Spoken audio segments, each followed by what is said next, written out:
the Associate Dean for Graduate Medical Education for the UC Irvine School of Medicine.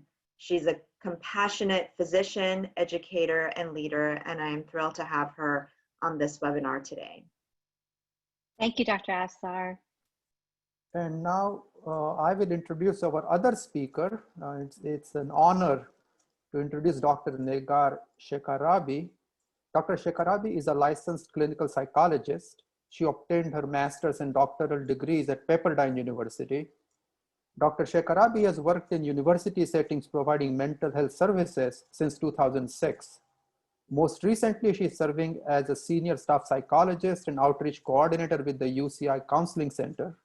She does many things for UCI and is coordinator of faculty staff support services, oversees both faculty staff mental health care and faculty staff complainant support services. So she is very experienced and knowledgeable about the topic that we will discuss today.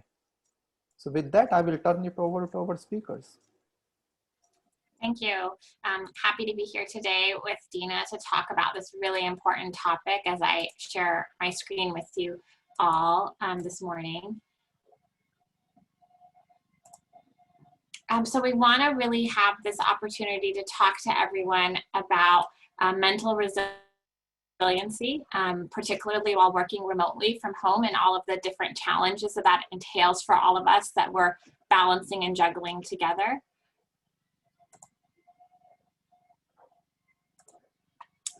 Just to go over the topics we'd like to touch on today, and of course at the end we will have time for Q&A. So if we touch on a topic but you'd like to know more about it, we look forward to seeing any questions you have in these areas. But we're going to talk a bit today about signs and symptoms and how to know if we're struggling, a colleague, a student we oversee, as someone we're managing might be struggling in terms of their mental health, and what are signs and symptoms to look out for very specifically on an individual level.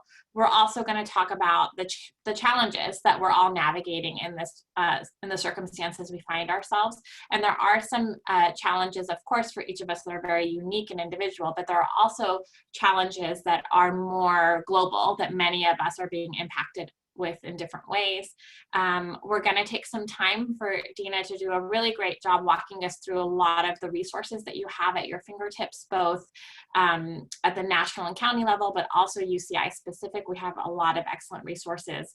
If you are self-reflecting and determining I might need some additional assistance or support to cope better with the current circumstance. And we'll talk through things to keep in mind if you're concerned about someone else, how you might approach or talk to them or connect them with referrals and recommendations. And then Deena and I would like to take a little bit of time because we think it can be much more informative and illustrative to talk a little bit about our own experiences in this work from home environment and how we've been taking care of our own mental health. Thank you, Dr. Shekarabi. So Dr. Shekarabi and I thought it would be best to give a little bit of our own backgrounds to personalize this a bit. So Dr. Afsar gave a little bit of my biography, but she didn't state that I'm from Delaware. I am doubtful that there are many Delawareans on this call right now, but I am from Delaware and I landed in California in 1996 and my first job was at UC Irvine. So I started as an administrative assistant in the Department of Surgery, and I worked for a plastic surgeon. Back then, they didn't have their own department, so plastic surgery was within the Department of Surgery. And luckily got accepted at UC Irvine School of Medicine. Back then, it was called the College of Medicine. And I loved UC Irvine so much. I hoped to stay on for residency, and luckily did match here. And so I completed my psychiatry residency here. So I'm a long-time loyal anteater. And as Dr. Afsar mentioned, I am the Associate Dean for Graduate Medical Education right now. What that means is I oversee our resident and fellow physicians. We have 64 accredited programs and approximately 700 residents and fellows. But beyond that, beyond my UCI life, I am also a mom with 2 kids who are extremely active in sports. Their schedules sometimes look busier than mine. My daughter's day started off at 7:15. She had a tutoring session with someone before her school starts, she is actually back in person at school. Both my kids are. She's 14. She just started high school. And then I have a 10-year-old son. And then my daughter has 2 different sporting activities after school. And my son has baseball till 8:30 tonight. So our day just keeps going. My schedule looks like a mess. And then my husband used to travel 3 days per week at minimum. So we had to figure out how to get everyone to their various activities pre-COVID. But I'm also a daughter, a sister, an aunt, a niece, and hopefully a good friend to many. So I'm gonna take a little time to do the same and let folks know a little bit about me. As was mentioned in my intro, I'm a licensed clinical psychologist. I'm also UC Irvine alum, so I got my bachelor's degree here at UCI. And in 2012, when I came back as staff at the counseling center, it was super exciting for me to be back on campus.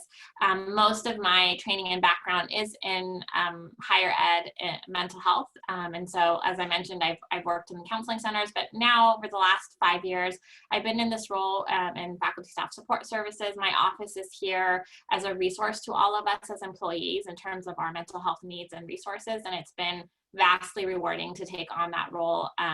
I stepped into the role at the point of creation of the position, and so I've really had the opportunity to build it up with our stakeholders on campus and make the service what it is today. And so my job and my identity as a psychologist is a really big part of my identity, but also I am also a mom of 2 little boys who are very active, not quite in sports like Deena's kids, but just active around the house and everywhere that they find themselves. I am married to my husband, who works in a completely different field than mental health, and our work lives couldn't be more different. And he's in banking, and particularly he has a sales job. And so in terms of this work from home environment, our schedules look really different. His job is very fast moving, and he has to immediately pick up every phone call, whereas my days are more scheduled, but they're require a certain level of privacy and confidentiality when I'm meeting with folks on Zoom. And so that's been logistics of managing that has been a challenge. I'm also a daughter, and in fact, very close to my family. My parents, since my oldest was born, have been really there by our side, helping, assisting with childcare, which is a blessing. A sister, hopefully also a friend. And I listed mental health provider again, because as I mentioned, it's a really strong part of my sense of identity and who I am and how I sort of navigate and move through the world. So we thought we would get us started by watching a video, something a little bit more lighthearted, but I think something we can all connect with in terms of some of the challenges that many of us are experiencing while working from home. Scandals happen all the time. The question is, how do democracies respond to those scandals?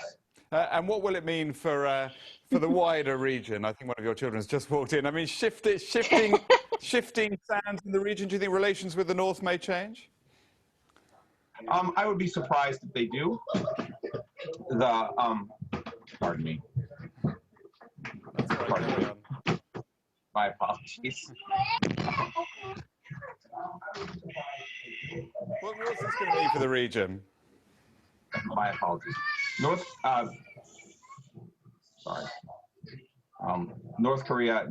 South Korea's policy choices on North Korea have been severely limited in the last 6 months to a year.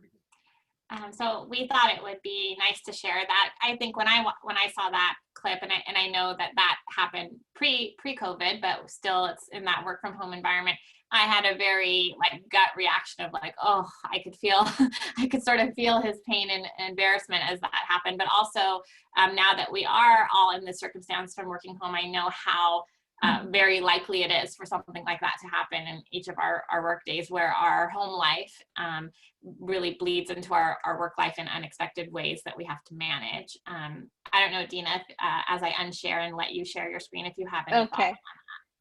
No matter how many times I see that video, I can't help but laugh out loud. I mean, it's fantastic. But thank you for sharing that video. All right, I'm gonna share my screen right now. I'm gonna quickly go through, hopefully you can see, can you see my screen? Mm-hmm. Okay. I'm just going to quickly go through some signs and symptoms of depression, anxiety, as well as substance use disorders. The reason I'm doing this is just to make sure that we're all aware of what to look out for. I'm trying really hard within our School of Medicine graduate medical education program to instill a culture in which we not only look after our own well-being, but also our trainees, our junior residents, our medical students, and our peers. We are in this together, and we got to look out for each other. So in terms of symptoms of depression, any general behavioral changes, it could be mood, it could be sleep disruption, changes in weight, energy level. And it's not only being low in energy, but it could also be more like this, just this restlessness because of an anxiety component where you just can't sit still. Difficulties with concentration or decision making, more sense of guilt, greater than ever before, feelings of worthlessness, people who are disengaging and isolating themselves. They're just no longer participating in the activities they used to love, and suicidal thoughts. In terms of substance use, you're looking out for people, again, who have behavioral changes. So it could be sudden mood swings out of the blue. All of a sudden they get very angry, or they're very irritable. This is different than how Joe or Judy used to work. It's different. They're withdrawing. They're not going out with you anymore. Well, pre-COVID. Their performance at work, it has declined. And they look more disheveled at work. They're not taking good care of themselves. Their hygiene has just gone downhill. And again, they're withdrawing, and they may talk about financial problems. So with many of our trainees, we're looking at a younger age group. So they could fall between ages, the age group of 15 through 24 or 25 to 34. And when you look at the national data, sadly, suicide is the second leading cause of death. When you look at all of the United States, it is the 10th leading cause of death, with 48,000 suicides per year. There are 2.5 times as many suicides in the United States as homicides. I listed here the Suicide Prevention Lifeline. It is available 24/7. It's not only by phone, but they have a chat function as well. When you're talking to someone and they are talking about things will never get better, no matter how hard I try, my life will always be dismal. When you hear those signs and expressions of hopelessness, those are red flags.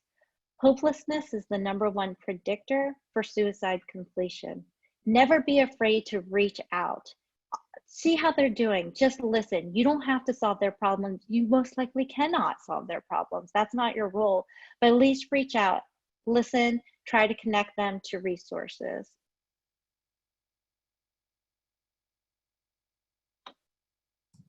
So keeping in mind those information that we know about how does our mental health distress manifest itself, what types of things might we want to look out for, we want to sort of transition you now to thinking more specifically to the challenges that we're currently experiencing in the current climate. So many of the strategies that we're taking on a public health level to ensure collective public health put us at risk for mental health issues. And so really thinking through what does that actually look like, and also what's common, what are the shared experiences around that. So on the next slide, I'm going to start talking about some of those challenges and the way they seem to cluster in terms of what we know so far. The bottom line is our mental health is being effective.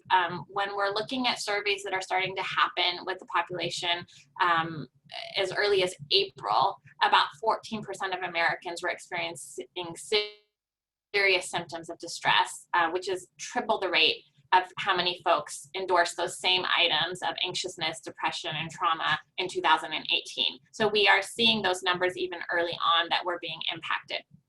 Also, there's issues around our mental health that are interconnected with feeling lonely and isolated, particularly for those of us who have been adhering to the stay-at-home order and sort of navigating our lives really differently in that way. Some of us are very lonely, but also there's hopefulness in that many people are demonstrating a lot of resilience around that and are reporting that they feel a greater sense of support in their life from their family and their loved ones. But 1 in 7 adults do feel particularly lonely.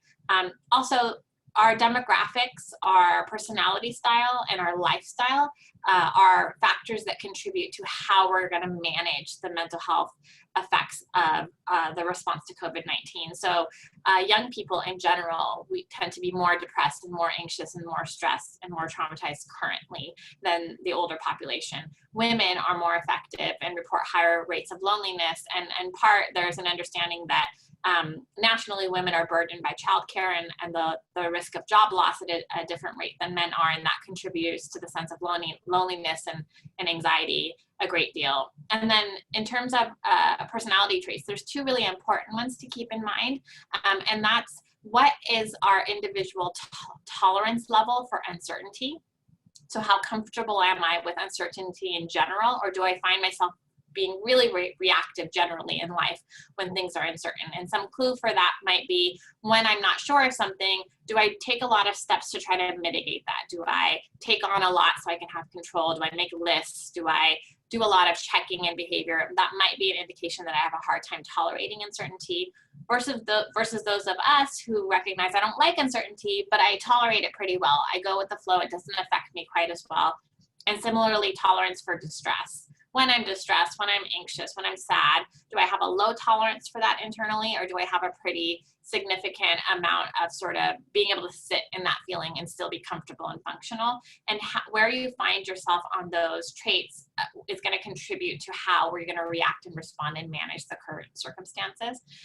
And so I have there this idea that we're not all in the same boat, but we're all in the same storm, but all of our boats look very different. And these are a lot of those factors that are going to mitigate what our boat actually looks like. On the next slide, I have some information about what we're seeing in terms of increasing rates of domestic violence since COVID-19. So internationally, we're seeing that people that were already experiencing violence in the home report that it's getting worse in nearly 60% of cases that have been surveyed. This is nationally.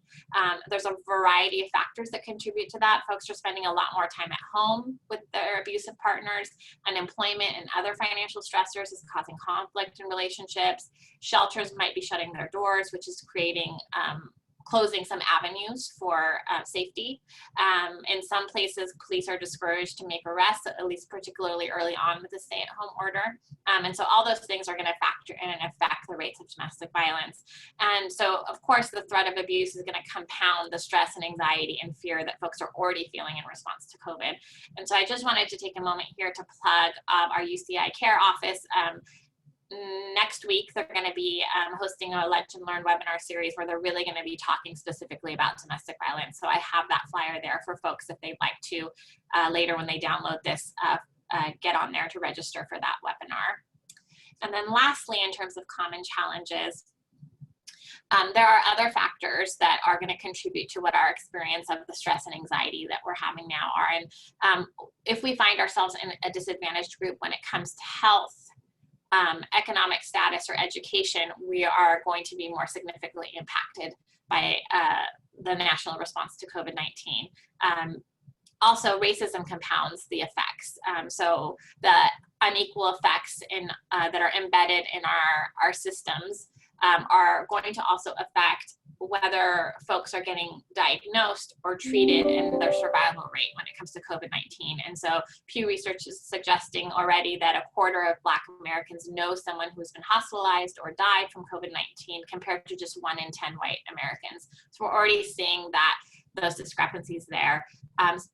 Also, nearly 1/5 of Latino adults were experiencing serious psychological distress when surveyed in April. And we know that very early on, we were seeing information that supported that discrimination against Asians and Asian Americans has risen since the pandemic. So all those factors are going to contribute again to the natural psychological responses that we're all having. I was going to quickly go over resources. We have resources on multiple levels. These slides will be circulated following the talk, and you will have access to all of these links. So everything that's underlined has a direct link to the website. So on the national level, there's the National Suicide Prevention Lifeline available 24/7, as I'd mentioned before. I highly recommend the short TED Talks for when you're feeling burned out. These are TED Talks that range in length from about 3 minutes at most to maybe 19 minutes. It's a nice break in the day, and you can get a little bit, your reserves replenished a bit when you listen to one of those TED Talks. And there's some other resources available as well. Regarding what's available in Orange County, I wanted to make sure you all were aware of Families Forward, which is an organization located in Irvine. And they describe their mission as being helping families in need and achieve and maintain self-sufficiency through housing, food, counseling, education, and other support services. So if you know someone who is struggling financially, this is a great organization. And NAMI for Orange County has expanded its hours for its warm line. It's available by phone or text or internet chat.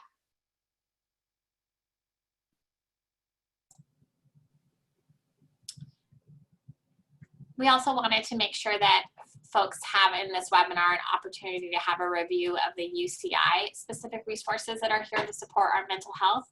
So I have here visually you as the UCI employee in the middle, and a reminder of sort of the resources that are surrounding you. My office is there at the top, faculty and staff mental health care. I provide on-site consultation and support and help coordinate resources, and of course provide outreach and education like today's webinar. But we also have an employee assistance program through which you can access mental health services, and their contact information is there, and how you can go online as well to connect with them. We have our medical plan behavioral health benefits, which depending on your plan, you've got excellent coverage there through Anthem or HealthNet or Optum or Kaiser to see a psychiatrist, psychologist, treatment programs and facilities, many of which are currently providing teletherapy. And then of course through our human resources wellness programs, which I've linked there, there's all sorts of wellness videos, webinars, classes, resources that are about more than just mental health, but also help to supplement the types of things that we need to create balance and wellness. And those resources are there and virtual as well, and easily accessible from home. UCI's done a fantastic job providing many different resources. So you can see this long list of different websites available to you, whether it's the Wellness YouTube channel or virtual self-care wellness resources. I wanted to highlight our Susan Samueli Center. And during this COVID pandemic, they have provided many different virtual sessions. So whether it's mindful meditation, and you can schedule an appointment, or you can join a group and do live stream mindful meditation during your lunch break or right after work is completed.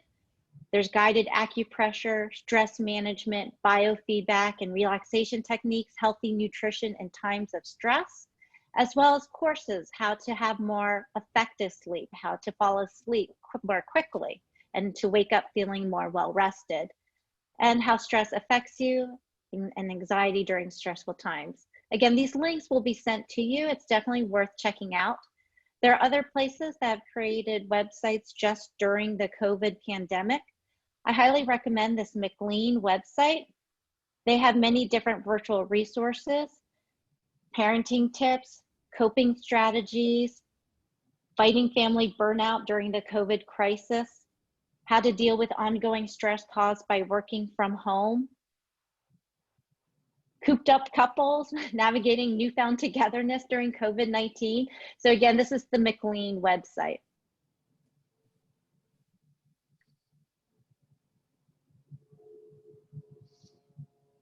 So I wanted to also touch on for folks, if you're thinking to yourself, what if I'm concerned about my coworker? What if I'm seeing some of these signs that Deena talked about earlier, and want to check in with a coworker or a student that I work with, or my colleague who's also my friend.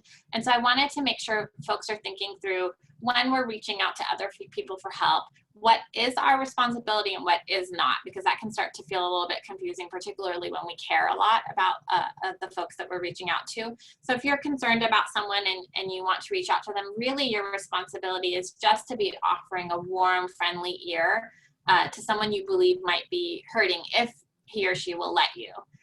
it's part of your responsibility to try to determine to the extent to which there is a crisis situation that might be happening for the person, because that's going to help you determine which resources you point them to. And so you might, in that way, be asking really direct, close-ended questions about harm or feeling suicidal versus what is going on, to help you navigate what would be the appropriate resource to connect them with. And then really your job is just to activate that support network of trained folks, which would include my office, the EAP that I mentioned, someone through the medical plan, any one of the many resources that Deena mentioned. Really activating that network for them is really what you're doing, passing on the baton, so to speak. And so the idea there would be is to consult and refer, whether it's I'm concerned about a colleague, I'm going to be speaking to them. Can I set up a time with you, Negar, so I can talk through what I'm going to say, and that level of consultation, having that conversation, giving the referrals, and then checking back in with my office if you'd like to say, here's how it went, here's what I said, is there anything I forgot, should I go back? And we can kind of talk through how you approach that situation. And then of course, taking care of yourself. When we reach out to friends and colleagues and students that we're concerned about their well-being, we might in that conversation hear things that are upsetting or distressing to ourselves that trigger our own struggles and trauma. And so you might find after I reach out and help someone else, I might need a little bit of support and self-care myself to talk through what that brought up for me and what was challenging about it. And then on the next slide, on the flip side, I'd like folks to think about what's not our job when we're concerned about other people. It's not our job to have eyes everywhere all at once, particularly in this environment where we're working from home. We're much more limited into the window of our colleagues and students' lives that we get to see. So really, you can only know and see what you know and see. It's not your job to be a mind reader. You might talk to someone and they say, no, I'm fine, everything's okay, and your gut tells you, no, it's not. But beyond sharing the information and asking, there's no expectation of you that you know something that someone's not sharing with you explicitly. It's not your job to give folks more help than they're willing to let you give them. So that's also important to remember. It's not your job to know the exact right thing to do in every situation. Part of, I think, the reason why so many resources are developed is to help folks pass the baton quickly and sooner, so you don't feel like you have to do the job of assessing a colleague or a student and really understanding what's going on in a deep and thorough way. Just knowing that I'm concerned about you, you seem distressed, here are resources, is really going above and beyond. It's not our jobs to solve other people's problems or be responsible for any decisions they make in terms of self-harm or suicidality. And it's not your job to put yourself in danger to help someone else. And to me, I think those are important reminders on each end of that spectrum to help navigate us when we're thinking about our role at UCI and supporting each other. So at this point, Dr. Shekarabi and I thought that we could just share a little bit about how we have dealt with the COVID pandemic in our own lives. Here are some pictures. This is my daughter. She took a cooking class over Zoom with some other friends. And so I think she made some like maple sugar French toast with fried bananas or something like that on the side. And then we did have to get outside. We did have one friend limit, 6 feet apart outside. We had to pull out our bikes, blow the dust off of them, fix the tires, and did more bike riding, camping in the backyard. And then my kids, their school does not allow them to have any dyed hair, but since we weren't at school, I let them dye their hair. So we had a hairdresser come and do their hair in the backyard. So they were little blonde-haired kids for the summer. Actually, they still are. And our family really, when in March, when it was clear that we were all going to be spending an extended period of time at home, I think with little ones, my youngest is 4, so he's very little. Our mind immediately went to how are we going to fill up their day, and how are we going to make sure they're not on screens all day, right? And it was a lot of energy going to what we're going to fill their day with. So we also similarly, like Deena's family, we're getting outdoors a lot more than we normally did. We really, in terms of how we manage things in the house, things that used to be rules were no longer rules. So there could be a fort in the living room all day if you need a fort in the living room all day to watch movies. And so we really created a lot of flexibility for our kids at home in terms of how they entertain and occupy themselves throughout the day. My kids are in their virtual learning, still need a lot of support and assistance from my husband and I. So when they're in virtual school in the mornings, we're essentially there, at least hovering, if not sitting next to them, making sure they're working through it, which is a really unique challenge, I think, when you have younger kids. And so I think Deena and I wanted to take a little bit of time to talk through some specific questions as we were preparing that we thought would be a great way to illustrate some of how we've navigated these challenges. So I'm going to start off asking you, Negar. So you've talked about some of the challenges of working remotely, but how have you actually dealt with them? Great. For me, the very first reaction I had was sort of like this feeling of heaviness and dread. I remember in March of, oh no, how am I going to manage all of this at home plus working? I think what over a short period of time started to feel effective for me is thinking about like what's absolutely important every day, like sort of the non-negotiables for myself. So, and I know myself and what works really well for me, what feeds into my mental health and wellness. And so the couple of things I've started to institute just in my own personal life is, for me, it's really important to feel like I'm getting up and starting a fresh day. So I make sure that I'm getting up and showering and getting dressed and doing everything as if I was leaving the house every day, even though I'm not leaving the house. I learned that early on during my maternity leave months that was really important to my mental health, that when I didn't do that, I could feel it contributing to a sense of isolation and disconnectedness. So I've implemented that now in this environment that was really lovely in the beginning, not to have to do that every day. I learned quickly that it helps me to feel sort of connected to my life and my work to do that. And then I always think about what's one thing I can do every day that I'll be glad tomorrow I did it today, and try to at least check one thing. And it doesn't have to be big. It can be as simple as organize that little nook, clean up that little area, get that one email done I've been putting off, but always having in mind something that I'm glad I got done today because it's off my list for tomorrow helps me as well. And I think in terms of navigating our challenges with our time, for us, outside support has been extremely helpful. As I mentioned earlier, the nature of the work I do is I can't just have a space to work. I need a private, confidential space to work when I'm meeting with folks one-on-one. And so that creates a different process in our home in terms of shared childcare. And so my family's involvement has been really helpful because I can physically have my kids outside of the home at grandma's house when I'm seeing clients. And so there's not that risk of interruption. Thank you, Negar. So it's interesting. You and I have different approaches to the start of our day. I embrace that I don't have to throw on a nice dress and a pair of heels. I have so many leggings now because one, I'm at home and my break is online shopping. And I like looking for that deal for leggings. I love living in leggings. So that has been what I've embraced. And being able to work out, like if I have a 15-minute break, I can go for a quick run between my meetings and then, just kind of dab myself with all the sweat. But everyone has a different way of coping. And so let me ask you, in terms of barriers, what are some barriers that you've recognized during this time to your sense of balance over the months that we've been working from home? So there are two office spaces that we've created in our house. My husband's downstairs and I am in this nook off of our bedroom. So basically I'm pretty much working 24/7 around the clock. I can't walk past my laptop without checking to see if I've got an email or my watch. We're also integrated with technology now. I know when one of my VIP emailers have just sent me something. If my boss had just sent me something, I get an alert on my watch and I go right over to my laptop, which is 6 feet away. So that has been a bad habit of mine. Rather than just relaxing, I'll just say, I'm just going to check my laptop. And then I'm on it for like 2 hours doing various items.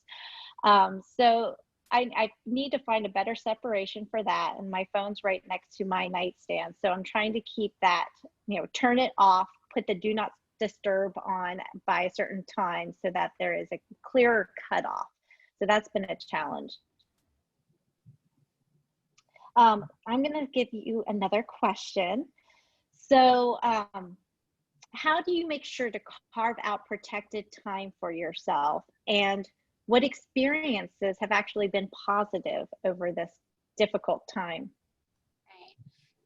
I think carving out time for myself has been a big challenge, but I do try as the months have gone on, and I was recognizing that difficulty I was having, that I was either in front of the screen and working, or I was trying to entertain and occupy and educate my kids, that was really draining. And so I've started increasingly being able to schedule in sort of gaps between those two parts of my world in my day, where whatever I figured out for that day in terms of childcare, if I've got 4 hours of meeting, I've got the childcare set up for 5 hours, right? So I've got that little extra hour I've carved out for myself where I'm not doing work tasks even though I'm at work, and I'm just sort of able to be, whether that's to eat by myself quietly without somebody asking me questions, or to take a walk, or to sit outside. And so I've started, for me, it's been helpful to actually intentionally schedule that. Otherwise it gets very easily missed. In terms of opportunities, I think for our family, being a working mom with 2 kids, my whole career, my challenge has been that sort of push and pull of when I'm at home with the kids, I feel like I'm falling behind at work. When I'm at work, I miss my kids. And I really started to step back and recognize this is a once in a lifetime, at least, opportunity for us to spend a lot of times with our kids in a way and make memories. And so that's been a way that we start to look at this experience differently, and it's shifted our attitudes in a lot of ways. Thank you. Yes, there have been opportunities to reframe these experiences. My husband used to work 3 days or travel 3 to 4 days per week, and now he'll be working remotely. And I think this has just changed a lot of businesses' perspectives on when do you really need to travel for a meeting. So it's nice to have my husband home more. So there have been definite positives about this whole experience. So I think we are going to wrap up our interview of each other and open up the floor to questions from attendees of the meeting. Thank you, Deena and Negar. That was an extremely educational session. I actually took down a bunch of notes, as I'm sure many of our attendees did, to think through some of the issues that you all talked about. I mean, it's really interesting how we're getting to know ourselves and our families a lot better through this pandemic, and looking at how do we then build the skill sets, the toolkits that we need to thrive. We had a great question early on around the conversation that you had about women being more lonely than men. How much of this comes from women living longer, and so reflecting elderly women who have outlived their partners, versus the age-adjusted women feeling more lonely than men. I think that's probably absolutely a contributing factor. However, those early surveys are also showing that younger folks, both men and women, are more lonely in general. And so I think that age is a factor that probably contributes to loneliness in women. But there are some particular circumstances for younger working age women in terms of childcare burden and the impact on our careers that I think significantly contributes to what some of these surveys early on are showing. Thank you for that. Thank you, Negar and Deena. That was just absolutely fantastic. And you gave so much information and such useful tips for people to take away as we all deal with this COVID-19 pandemic and mental resiliency. One of the questions that came through from the audience has to do with how can one be resilient when there is so much bad negative news all the time, no matter where you turn, there is negative news. So can you share with us your ideas on how to remain resilient and positive? Do you want to start, Negar, or I can? Sure, yeah, go ahead. Okay. I think there are many different approaches, but one way would be to reframe, and as difficult as it is, whether being in the hospital, I mean, I will speak in terms of my environment. Our residents, fellows, and attendings face stressors each day, and also the environment is uncertain and unpredictable for various reasons. Policies and procedures may change from day to day, or there may be a very sad patient event that unexpectedly occurred. I think one is reframing, because one, physicians try to tough it out and push through things. However, we need to reframe and look at it as we are in this together, and we have to be unafraid to say, hey, I'm having a rough day. I need help. Can you fill in for me and help me out with this? And we try not to do that. That's been the way we've been raised, but we've got to break that and change the culture. Right. I wanted to, in response to that question, share, if I can, really quickly, my screen. There was an image I was going to include, but I didn't, but I'll share it here because I think it can answer this question. I found this really powerful. I found this online, but I've really used it. So these are some tips for the day-to-day that are really simple, but so I think impactful. And so there are really easy reminders about basic self-care, you know, drink water, don't forget your medication. If it's important for your daily routine, take a shower. But I really liked how it really gives you these general tips that are pointed at focusing outside yourself in some way. Clean a space or a thing, tend to something that's growing or living. And then it reminds you about ways to integrate some mindfulness into your day, be really mindfully present to a sound or a sensory feeling or a spiritual practice. And it reminds you about human connection. Reach out to at least one person outside of your home. Do something that gets your heart rate up. Do something that's where I mentioned one thing you'd be glad you did later. And so I found this really helpful. So I will find a web link where this exists and lives on the web somewhere, and hopefully we can share that before we wrap up today in the chat, because I did not include it in my slides, but it's sort of been my go-to for what do I do every day to make sure I'm feeling balanced in these more global ways that we know are important, mindfulness, human connection, but what does that actually look like every day? Right. I want to add on to what Negar said. I think it's incredibly important to schedule those enjoyable activities for yourself, or schedule that time just to sit in with your own thoughts. You need to replenish your reserves, because we're constantly giving and giving, especially during the COVID pandemic when you have a full household all the time. You're giving and giving, but you've got to replenish your reserves. So I like that checklist as well. Wonderful, thank you. That's very helpful. There was a great question earlier about how do you manage having older children in the house now that a lot of kids in their 20s have moved back home. And I just wanted to let you all know that we have in our webinar series on October 13th, a session especially dedicated to that, on adjusting to adult children back at home. So I encourage you all to join that. There was a question on the chat about how do you talk to friends about your stress when they're also dealing with similar stresses? You know, I think that this notion of burdening other people comes up for a lot of us, particularly when we're struggling. I think oftentimes when I'm talking to folks who are the most distressed and who are not engaging in help-seeking behavior, like talking to friends or reaching out for other kinds of help, there is sort of this view that my doing so would add stress to other people's life or be burdensome. I think it can be really helpful to think through, that's not something that we're all going to feel like we can do with anyone and everyone in our life, but where are some pockets in my life where I have a particular relationship with a person where we can have an understanding with each other that we can provide that for each other? Is it a spouse or a best friend or a sibling?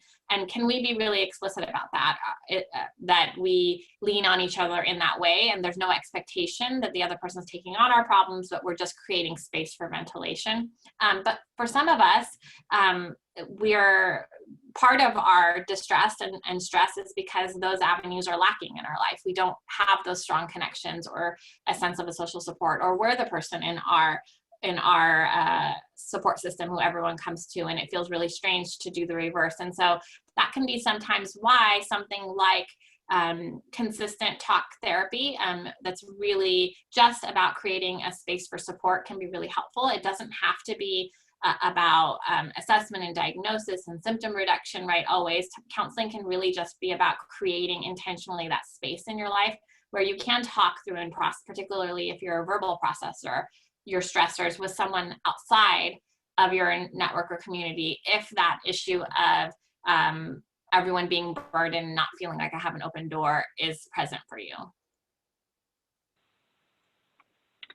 Okay, so unfortunately we are at time. I know that was an amazing session with so much information, and there are a few more questions that are in the Q&A that we will answer on the close of this session, and we'll make sure that those get posted when we post the recording and the slides for this session. But I want to say thank you so much to our experts and our speakers, Dr. Deena McRae and Dr. Negar Shekarabi. And I also want to say thank you to our co-hosts, Dr. Nasim Afsar and Dr. Pramod Khargonekar. Thank you all also for joining us. This is again, this is a series, and we hope that you will join us every Tuesday for our Working Well webinar series. And you can see on the screen our schedule. So thank you all for joining us, and be well. Thank you. Thank you, everyone.